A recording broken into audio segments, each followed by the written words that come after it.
পহেলা মে থেকে জাতীয় দলের জন্য কোচের খোঁজ শুরু করবে বাফুফে।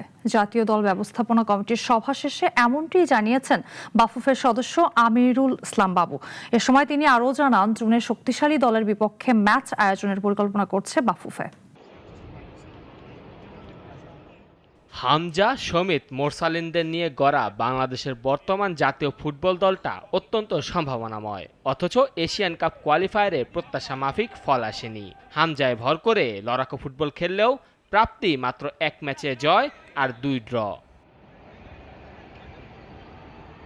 বাংলাদেশের এমন সাদামাটা ফলের পেছনে হেড কোচ কাবরেরা দায় দেখেন অনেকে। এই স্প্যানিয়ার্ডের অধীনে 39 ম্যাচ খেলে বাংলাদেশ জিতেছে মাত্র 10 ম্যাচ, শতাংশের হিসেবে যেটি 25% একটু বেশি। তাই প্রশ্ন উঠছে, আর কতদিন কাবরেরাকে কোচের পদে রাখবে বাফুফে?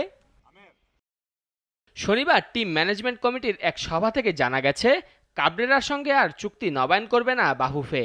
শুরু হবে নতুন কোচের খোঁজ, তবে তাতে আবেদন করতে পারবেন কাবরেরাও। আমরা নতুন কোচের ইন্টারভিউ নিব।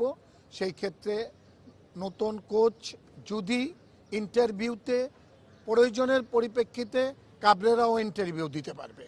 এদিকে নতুন গোলকিপিং কোচের খোঁজও শুরু করেছে বাফুফে। আগামী 2 বছরের জন্য কোচ নিয়োগ দিব এবং আমরা এখন থেকেই একটা গোলকিপিং কোচকে আমরা 2 বছরের জন্য নিয়োগ দিব এবং তারও আমরা খোঁজ খবর আজকে থেকে আমরা শুরু করে দিয়েছি। জুনে ফিফা উইন্ডোতে জাতীয় দলের ম্যাচ আয়োজনের পরিকল্পনার কথাও জানিয়েছেন আমিরুল ইসলাম বাবু। জুন উইন্ডো নিয়ে আমাদের কথা হচ্ছে এবং জুন উইন্ডোতে ধরেন আমরা আমরা চেষ্টা করব থাইল্যান্ডের সঙ্গে খেলার জন্য। থাকে সেক্ষেত্রে থাইল্যান্ড অথবা মিয়ানমার এই টাইপের টিমের সাথে, একটু বেটার কোয়ালিটি টিমের সাথে আমরা চেষ্টা করব খেলার জন্য। এবং মেহেদী হাসান মুন্না, নাগরিক। এখন থেকেই আমরা